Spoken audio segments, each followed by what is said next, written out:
Here, I have some good news for you. More people are going to make more money in the next few years than have been made in all of human history. In the year 1900, there were 5,000 millionaires in America. In the year 2000, there were 5 million millionaires. That's an increase of 1,000 times. Now, there was a leveling off in 2001, 2002. In the last 2 years, the number of millionaires has jumped 33%. It's jumped to 8.2 million millionaires in America, and virtually all of them are self-made, which means they started without a pot to you-know-what in or a window to throw it out of.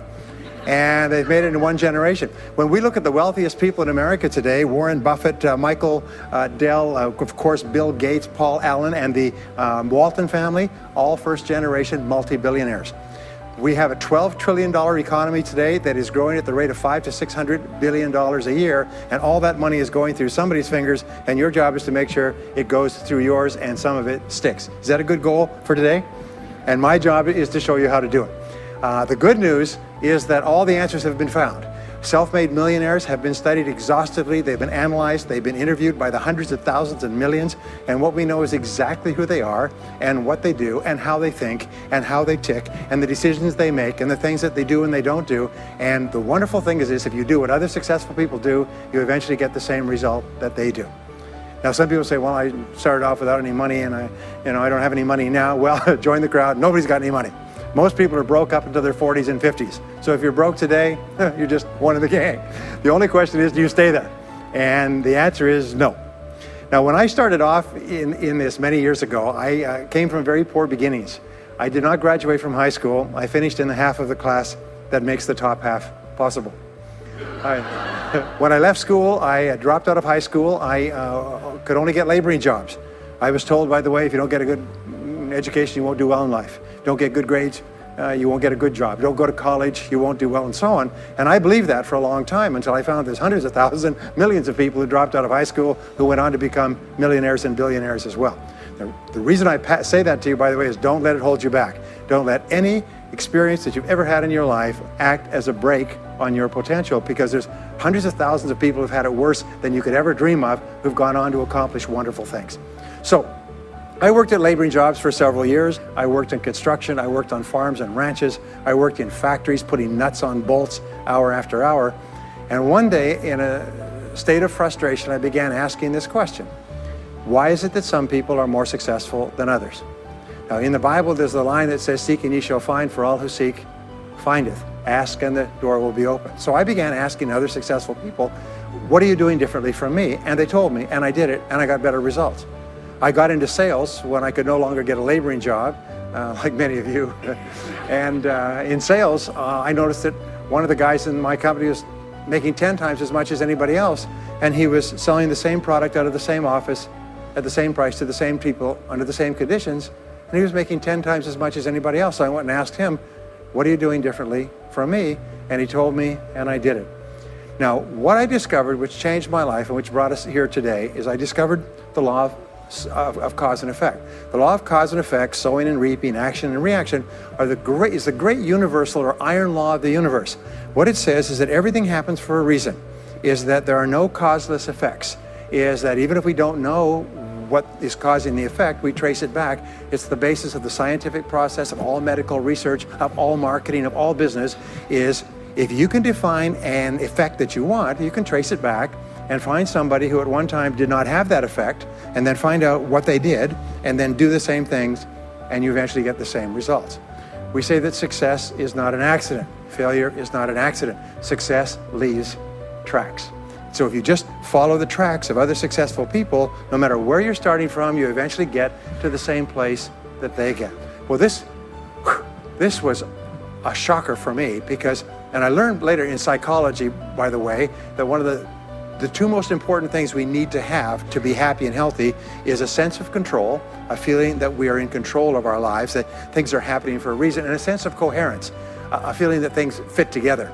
Well, when I realized the law of cause and effect explained everything, I got, wow. So in sales, I went to the top of my sales force. I read and I learned, attended courses, and especially I applied what I learned. And then when I got into sales management, I again read the books and took the courses and asked for advice. And when I got into real estate and importation and development and manufacturing and distribution and a whole series of businesses over the years, the first thing I did is I asked, how does it work? How do people succeed in this field? And then I buried myself and immersed myself. I spent hours and hours and hours studying, and then I did what the most successful people did. Interesting point. We say that nature is neutral. In other words, nature doesn't care who you are. It doesn't care if you're tall or short or male or female or black or white, educated or uneducated. Nature doesn't care. All that nature cares is that you do what successful people do. It's like making a recipe. Nature doesn't care if you follow a recipe. If you follow the recipe exactly, you get the dish. Nature doesn't care who's doing it. And that's the wonderful thing about our society. It's basically like justice. It's blind, is nature doesn't care. In fact, there are a lot of people who are not as smart and not as talented as you who are doing vastly better than you, not because they're better, but because they're just following proven success methods. There's nothing that will make you madder than to see somebody who's dumber than you, who's making more money than you, right? Have you had that experience? So what we do is we use proven success methods. We just find out what they are and we do them over and over again. Quick point, nothing works the first time, okay? Please understand that, nothing works the first time. What is the average number of times that a person tries with a new goal before they give up? Can you guess? Well, the average is less than 1, because most people give up before they try even once. They say, that's a great goal, I'd love to be financially independent, and then they give up. They don't even try. They say, but I couldn't because of this and because of that and so on. And then they move away to a wonderful place called Someday I'll. You ever heard of Someday I'll? Someday I'll start saving money. Someday I'll get out of debt. Someday I'll lose weight. Someday I'll start a business. Someday I'll get serious about my finances. And most people live on Someday I'll. Your job and my job is to vote yourself off the island, right? And we start taking control of our lives. Well, about some years ago, I was called by a major businessman, and he asked me if I would do a talk for his 800 entrepreneurs that own separate franchises within his organization on how to become a self-made millionaire. And I said, sure. When you're a young speaker, you agree to speak on any subject. Sure, I'll speak on that subject. Now, I was just like most people. When I was young, I wanted to be a millionaire by the time I was 30. And when I hit 30, I put it off to 35. And as I got to 35, you put it off to 40, and then you kind of just don't look at it anymore. You forget about it and feel the deck is stacked against you. Well, I was about 38, 39 when he called me up and asked me. I said, sure, no problem. And I said, now, what do I know about self-made millionaires? And this is a shocker. I didn't know anything. Oh, I knew that they had more than $1 million, but that's a real basic piece of knowledge, you know. So I started thinking, what do I know about it? So I began to study them. And that's when I found out that they've been studied so thoroughly, is we know everything there is to know about them. They are a source of incredible fascination. And there's 50 years of research. So I began to read the studies and find out where they came from and what they did and how they thought and where they started and the decisions they made and the kind of people they were. One of the things that I learned, by the way, is that becoming a self-made millionaire is not the important thing. What is really important is the person you have to become a self-made millionaire. You have to become a totally different human being.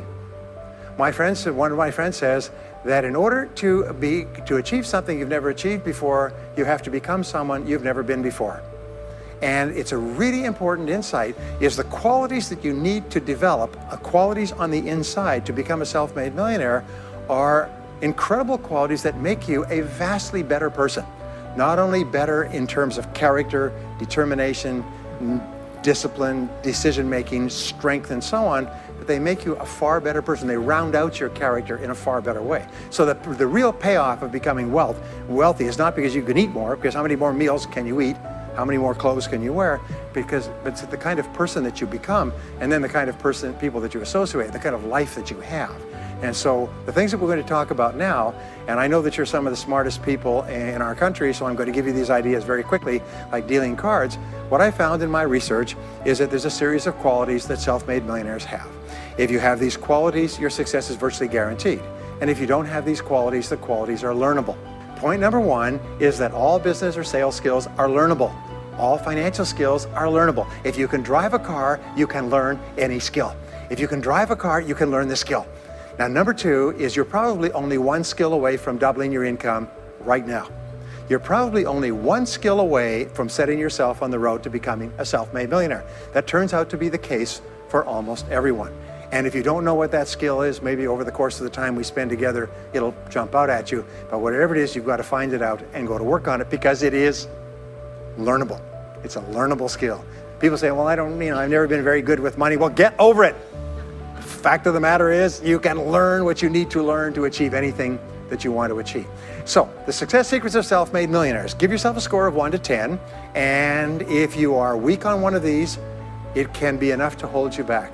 If you're strong on all of these, then there's no limit to what you can accomplish. The first is to dream big dreams. Dream big dreams. Practice what is called back from the future thinking and project forward. Develop a vision of yourself as happy, healthy, wealthy, thin. Practice what top people practice, which is what is called idealization. You project forward several years and that you imagine that your life is perfect in every way. Imagine that you have no limitations. Imagine that you have all the time and all the money and all the friends and all the contacts and all the education, all the experience, and that you could be or have or do anything you want in life. If you could, what would it be?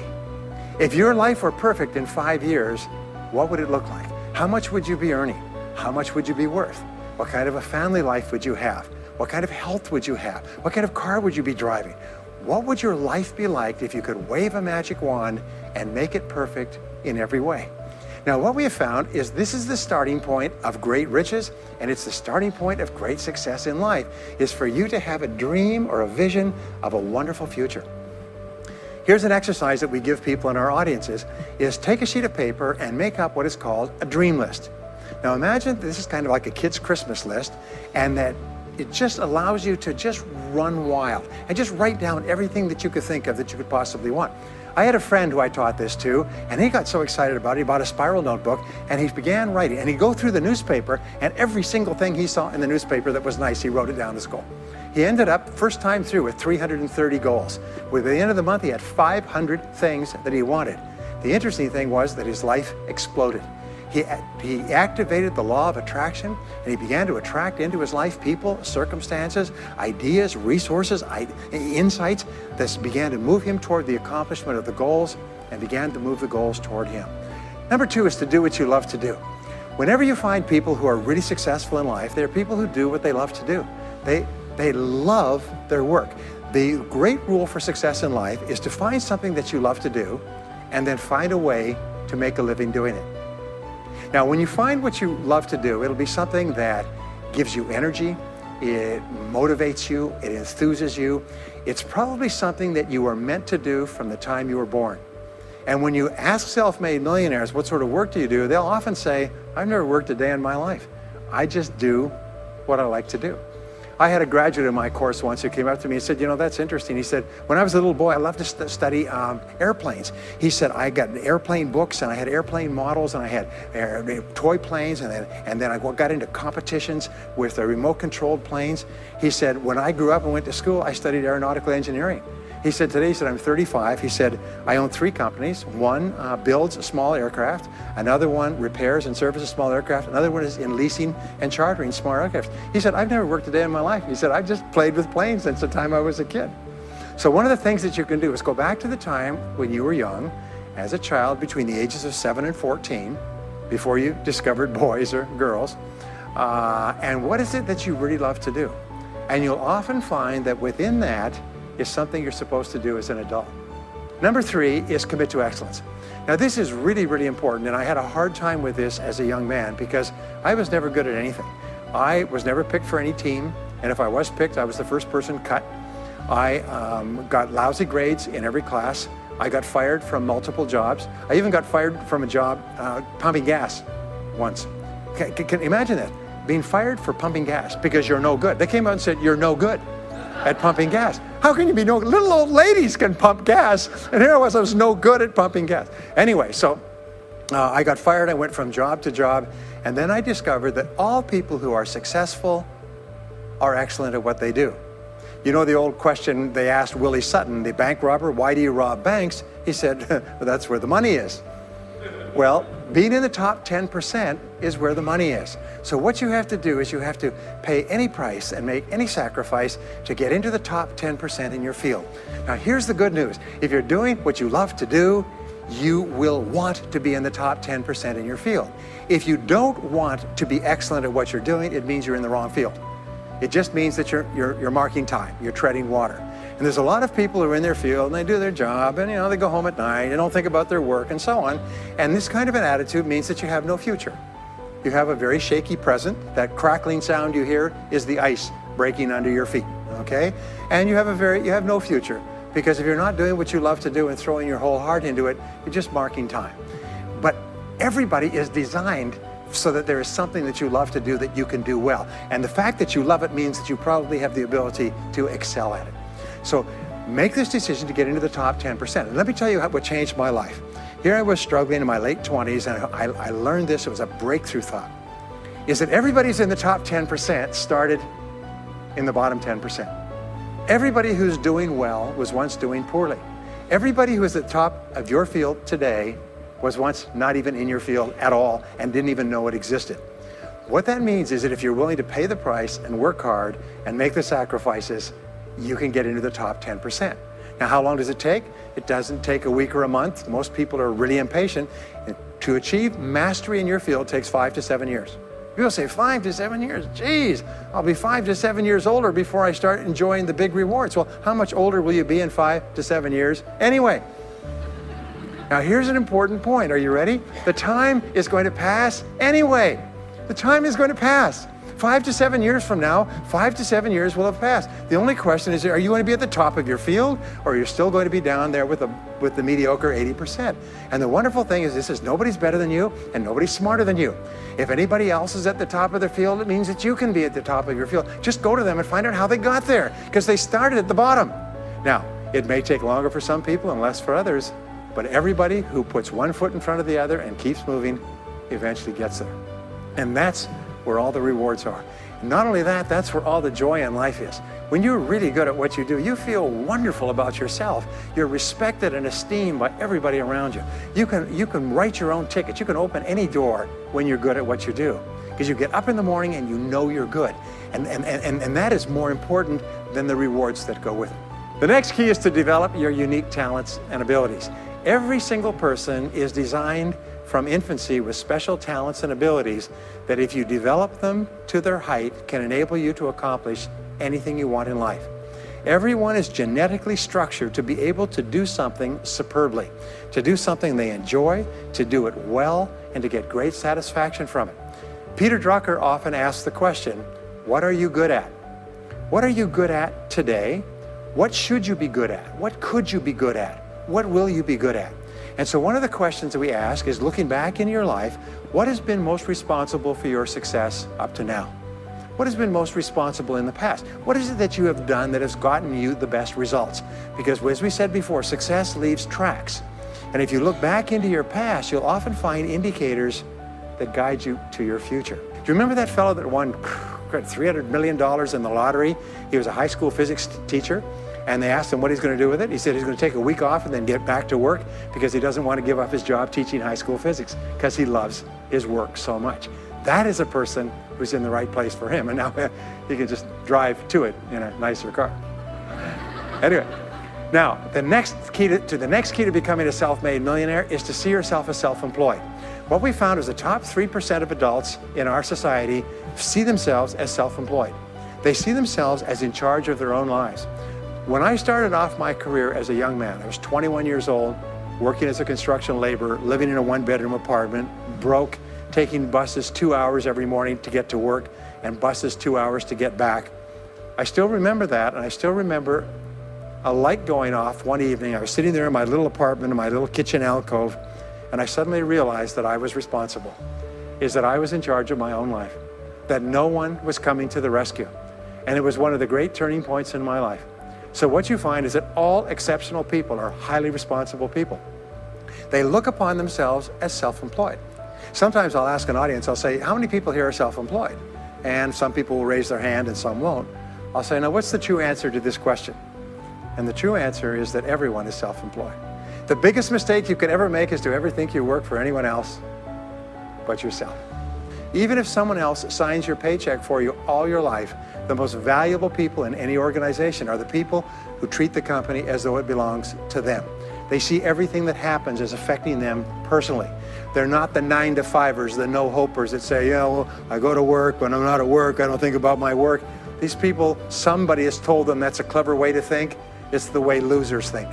Winners think about their company, and when they're not there, they think about how they can do it better. When something happens in their company, they take it personally because they see themselves as highly responsible. As a result, they're paid more, they're given more educational opportunities, they're promoted faster, and these are the people that eventually, like cream, rise to the top of every organization and every industry, the top 3%. The next key to becoming a self-made millionaire is to develop a clear sense of direction. Developing a clear sense of direction means that you need to become intensely goal-oriented. We find that all successful people are goal-oriented. There's an old saying, you can't hit a target that you can't see. You've got to know what you want in every area of your life. Some years ago, I worked with the Hunt Oil Company in Texas. The Hunt Oil Company was founded by H.L. Hunt, who became the wealthiest, self-made, multi-jillionaire billionaire in the world. At his peak, he owned 200 companies and had a royalty income of $3 million a day. Most phenomenal man, by the way. And he was interviewed by a friend of mine on television before he died in the early 70s. And he was asked, what are the secrets to success? He said, the keys to success have only been two through all my life, and I will tell you what they are. He said, number one, he said, decide exactly what it is you want and write it down and make a plan to achieve it. And number two is determine the price you're going to have to pay to get it, and then resolve to pay that price. Now, where the law of sowing and reaping cause and effect, I learned an additional point to that. I learned that your current life today is the result of the price you've sown up to now. Is whatever you've put in, you get out. So whatever you're getting out today is a result of what you've put in. If you don't like what you're getting out, what you have to do is you have to put in something different. What I found is this, is that life is always just in the long run. So therefore, life says this, is there's a price you have to pay, and there's two qualities. First of all, you have to pay the price in full for your success of study, preparation, hard work, and so on. And second of all, you have to pay the price in advance. You don't get it afterwards. The way the world works is first you put in what you need to put in, and then you get out the rewards. So you have to ask yourself, what is the price that you have to pay to achieve the success that you desire? And you have to write it down and make a plan and work on it every day. Now let me give you a quick exercise, which is my only take-home or homework exercise for our time together. I want you to take a piece of paper like this and write down 10 goals that you'd like to accomplish in the next 12 months. Write the word goals and today's date at the top of the page. Write down 10 goals you'd like to accomplish, and then ask yourself this great question. If you could only accomplish one goal on this list, but you could accomplish it within 24 hours, which one goal would have the greatest positive impact on your life? Now this is a great question because it'll usually jump out at you. You say, that's the one. If I had this, that would have more of an impact on my life than anything else. Sometimes it's a financial goal, sometimes it's a health goal, sometimes it's a relationship goal. But whatever it is, put a circle around that goal and then turn the page over and write it at the top of the page. Set a deadline on the goal, make a list of everything that you could think of to do to achieve the goal, and then begin working on your list. And here's the kicker, do something every day. Do something every day that moves you one step forward towards your major goal. My promise to you that this exercise, selecting your most important goal, making a plan, and working on it every day, will change your life in ways that you cannot imagine. They say that people begin to become great when they determine their major definite purpose, their number one goal, and work on it every day. It is the secret to becoming a self-made millionaire. It's the secret to great success in life. My promise to you is a week, a month, a year from now, you'll look back and you'll be absolutely staggered at the difference it makes. I was giving a seminar not long ago, and a gentleman came up to me. He said, you know that goal-setting exercise? It changed my life 10 years ago. He said, I was broke, I was divorced. He says, I was an alcoholic, and somebody dragged me to one of your seminars. He said, and I did that exercise and I picked my major goal. He said, it changed my life. I said, in what way? He said, today, he said, I'm worth $40 million. I said, wow. He said, yes, and I owe it to that lesson. Next is refuse to consider the possibility of failure.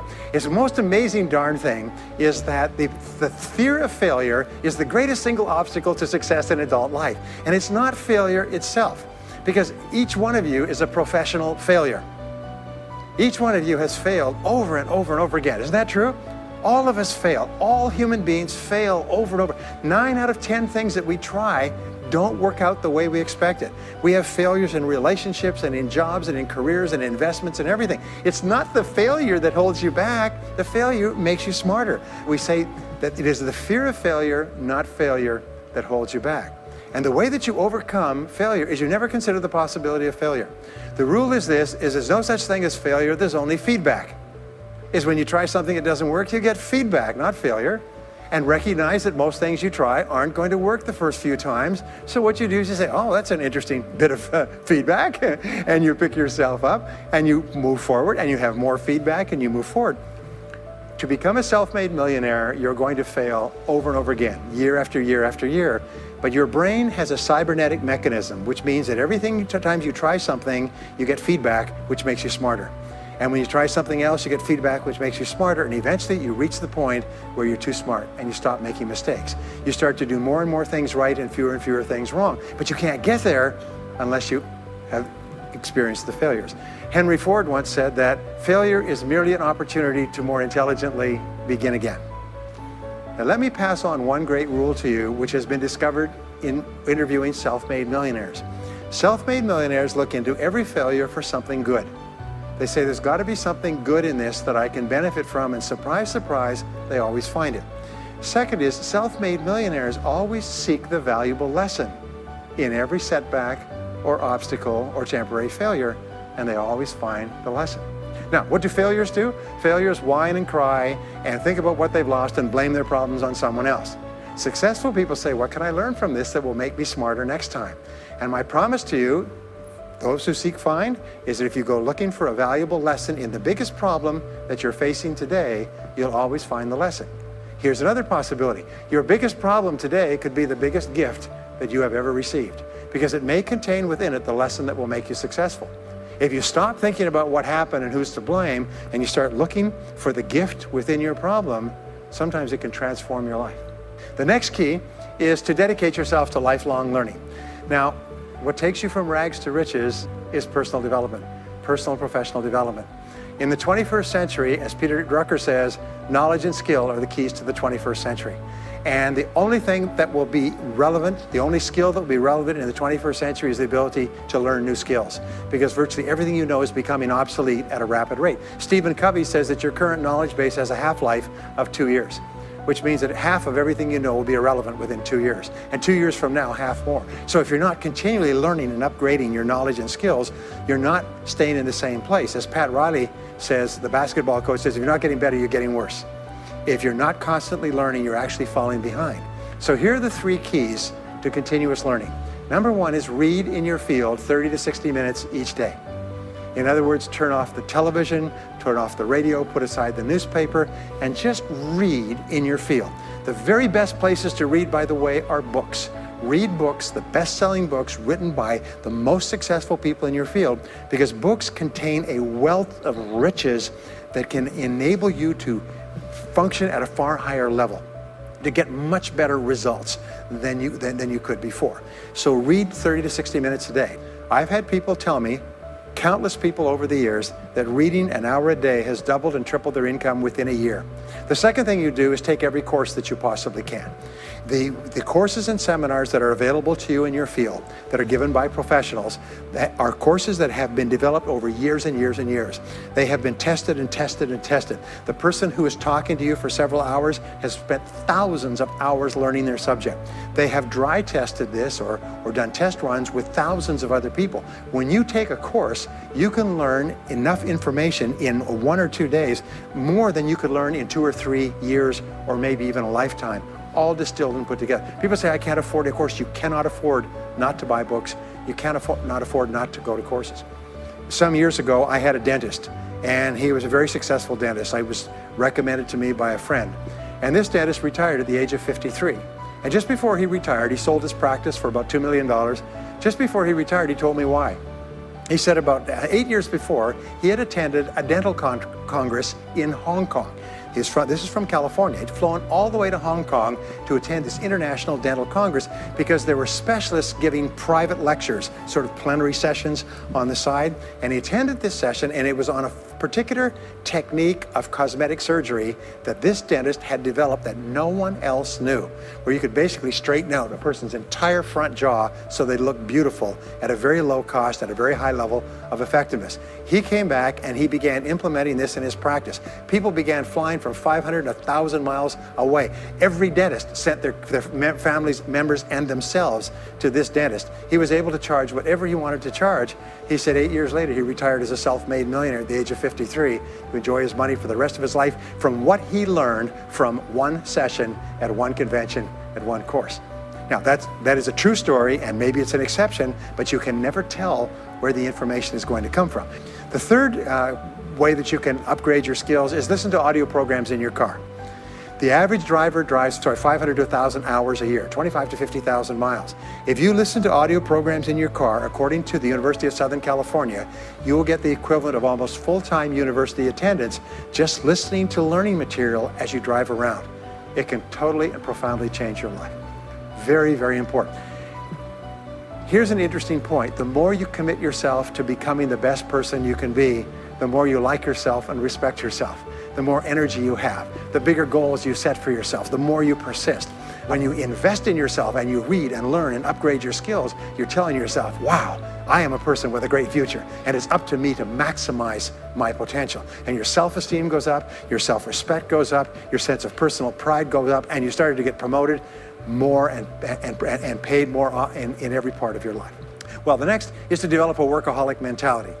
In our society today, you hear all these people talking about take it easy, have balance in your life, relax, lean back, have fun at work, happy, get along with your coworkers. This is loser talk. Loser, loser, loser. Now, there's a time in your life when you can back off, all right? You can take it easy, but that's when you've made it, not before you've made it.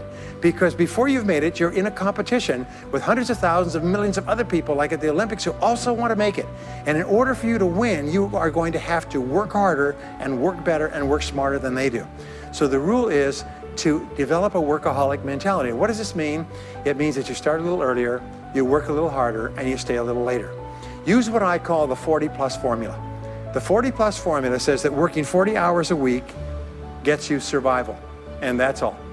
You work 40 hours a week, you survive. You make no progress. You don't go ahead. You just barely hang on.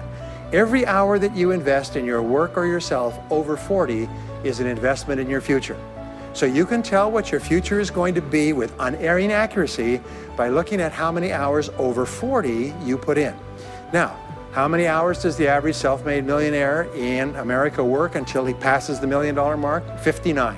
Some of them work 70, 80, 90. The average is 59 hours. How much does the average top executive work? 59 hours.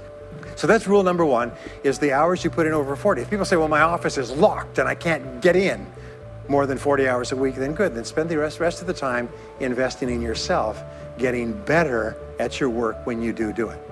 Now, here's my second principle, and this principle changes your life. It is this, is work all the time you work. When you work, work, don't play. Fully 50% of working time today is wasted, and it's wasted in idle conversation, personal business, family phone calls, surfing the internet, reading the newspaper, drinking coffee, long lunchtimes, coming in late and leaving early. And then the other 50%, you're scrambling because now you're behind because you wasted so much time fooling around. Now you start to work, and you don't work on high priority tasks. You try to get rid of all the little stuff. So what happens is the big tasks begin to build up like an avalanche overhang, and they cause enormous stress. And you go home at night and you're thinking about this job, I've got to get this project finished, but I can't discipline myself to stop talking to my coworkers. Every time one of them comes in, I like automatic, like a conditioned response, it's blah, blah time. Chatter, chatter, chatter, chatter, chatter, chatter, chatter, chatter. No, what you have to do is work all the time you work. If someone comes in and says, hey, you've got a minute to talk, you say, yes, but not now. Why don't we talk after work? Meanwhile, I've got to get back to work. I'll tell you what, why don't you go down the hall and ruin his career? But don't stand here and ruin mine. It's really important. There's a great story of a little girl goes to her mother and says, Mommy, why is it Daddy always brings his briefcase home and he works in the evenings and he works on the weekends and he doesn't spend any time with the family? And she says, well, honey, you have to understand, Daddy can't get all his work done at work, so he has to bring it home. She said, why don't they put him in a slower class? Next key is to get around the right people. This is a key for becoming a self-made millionaire, is get around the right people. Dr. David McClellan at Harvard did studies for 25 years looking into why it is that some people succeeded greatly in life. What he found was as much as 99% of your success in life is going to be determined by what he called your reference group. Your reference group are the people with whom you habitually associate. They're the people that you associate with at work, the people you associate with home, your church, your political party, your social circle. What he found in working with people is that changing a person's reference group totally transformed the way they think. Why? It's because we are like chameleons, and we absorb through the skin the attitudes, the opinions, the behaviors, the style of dress, the style of speech of the people with whom we associate most of the time. If you start to associate with winners most of the time, you find that they have a totally different worldview. They're positive, they're upbeat, they're focused, they're learning, they're growing, they're positive at what they're doing, and you start to become like that. We know that our relationships determine 85% of our happiness or unhappiness in life. In other words, if you have bad relationships, personal relationships, they will drag you down worse than a sea anchor. If you work for a bad boss, it'll destroy all your joy in work. If you have one negative coworker, they found that one negative person in an office can cast a blackness over the whole office because of his or her negativity. And so the most important thing you do is you choose your relationships with care and only associate with people that you like and respect and enjoy being around. Next is be prepared to climb from peak to peak. One of the keys to becoming a self-made millionaire is to realize that life is never one continuous train. It's always up and down. So it goes up. Like if you climb a mountain peak, you have to go down into the valley before you climb the next peak. So all of life is cycles and trends. All of life is cycles and trends. And there's up cycles and there's down cycles and there's up trends and there's down trends. The question is, what is the general direction of your trends? We say this, is that life is 2 steps forward and 1 step back. Successful people focus on the 2 steps forward and then they protect themselves on the downside. They build up cash reserves. They put in stop loss orders on their stock market. They very carefully watch what they're doing. So they try to maintain that 2 steps up and then they make sure that the 1 step back is not so far. And then they want to make sure that this curve is generally upward so that each time there's a step back, they're still further ahead than they were before. The next one, which is to develop resilience and bounce back.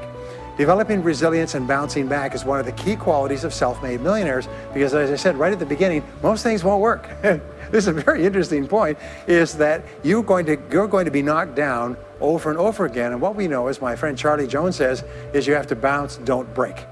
And when things go wrong, bounce. And so what I learned many years ago was this interesting technique of what is called mental rehearsal.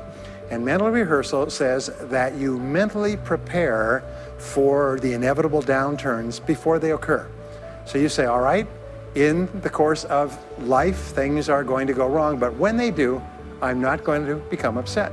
I'm not going to get mad or angry or anything else. I'm just going to take it and learn from it and pick myself up and keep going. Sometimes I ask this question, does anybody here have any problems? Everybody says, yes, everybody's got problems.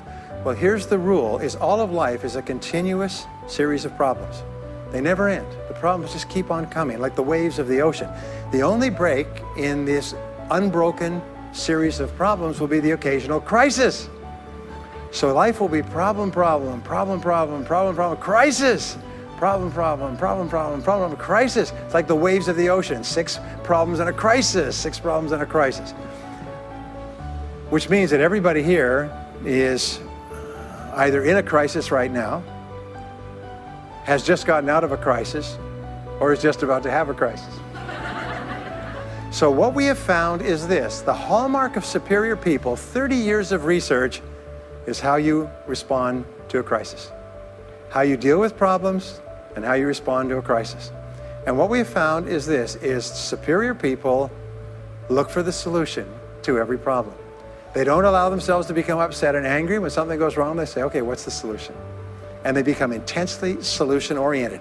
When you have a very intense problem, that stimulates creativity to solve the problem. So what you do is you write and define the problem clearly. If you have a problem, you say, wait a minute, what is my problem? what is it that I'm worried about, and write it down. And the very act of defining a problem clearly often triggers the solution to the problem. One last technique that I want to give you with regard to your major definite purpose. And if you only do these two things as a result of our time together, they will transform your life. You've already identified the one goal that can have the greatest positive impact on your life. Now what you do is you take that goal and you write it at the top of a page in the form of a question. And you say, let us say your goal is to double your income. That could have a major impact on your life. You say, what are all the things that I could do to double my income in the next 12 months? Write it as a clear question. Even better, if you're earning $50,000 a year today, write, what could I do to earn $100,000 over the next 12 months? The more specific the question, the better. Then you devote yourself to writing 20 answers to this question. You must write a minimum of 20 answers. Work harder, work smarter, start earlier, stay later, change occupations, upgrade my skills, whatever it is, keep forcing yourself to write till you've written 20 answers. We call this mindstorming. The first 3 to 5 answers will be easy. The next 3 to 5 answers will be difficult. The last 10 answers will be incredibly difficult. But I have given this exercise to people who've gone on to become millionaires so many times I've lost track, because they often find that the 20th answer changes their whole life. And if you've ever done this once, it's absolutely staggering. More people have become millionaires with this simple idea of mindstorming, what I call the 20 idea method, than any other single method of creative thinking ever discovered. Once you've got your 20 answers, pick one answer and take action on it immediately. Once you've got, it doesn't matter what it is, just take one answer and take action on it, and that will keep you thinking and acting creatively all day long. The next key to becoming a self-made millionaire is to become an unshakable optimist. An unshakable optimist means that you think and talk about what you want most of the time. Optimists think and talk about what they want. They look for the good in every situation. They seek the valuable lesson. They're constantly feeding their mind with great ideas, which opens up new perspectives. What I have found is that optimists have 3 wonderful qualities. Number 1 is they learn more things. As a result, they dramatically increase the likelihood that they will learn the right thing at the right time. Number 2 is they try more things, which dramatically increases the likelihood that they'll try the right thing at the right time. And number 3 is they persist. They never give up. Optimists make a decision that once they've decided they're going to become wealthy, they just never stop until they achieve that goal. Now, will they have many setbacks and obstacles and difficulties? Do you know that almost everybody succeeds in a different direction from what they originally intended or from what they originally thought, but they just keep going. Almost like a football player running down the field, running, blocking, changing, moving back, forward, continually, but never loses sight of the goal. So optimists learn more things, try more things, and persist longer. I want to leave you with the last 2 qualities of self-made millionaires. Second to the last quality is that they develop the qualities of courage and persistence. I said before, the biggest single obstacle to success is the fear of failure. The antidote to the fear of failure is the habit of courage. And what we know is that you need 2 types of courage to succeed. The first type of courage is the courage to begin. It's the courage to launch with no guarantees of success. Someone once said that if all obstacles must first be removed, nothing will ever get done.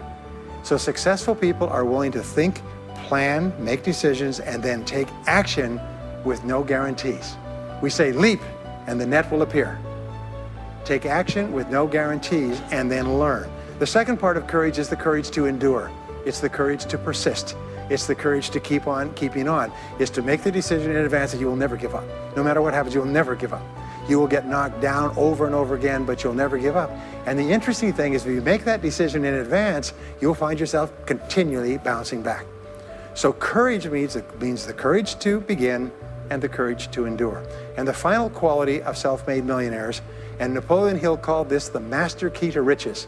After studying 500 of the richest people in American history, he said it's the quality of self-discipline. It's the ability to make yourself do what you should do, when you should do it, whether you feel like it or not. The quality of self-discipline is the quality that will make you a big success. It's the ability to force yourself to do what you know you should do. And here is the wonderful discovery. Persistence is self-discipline in action.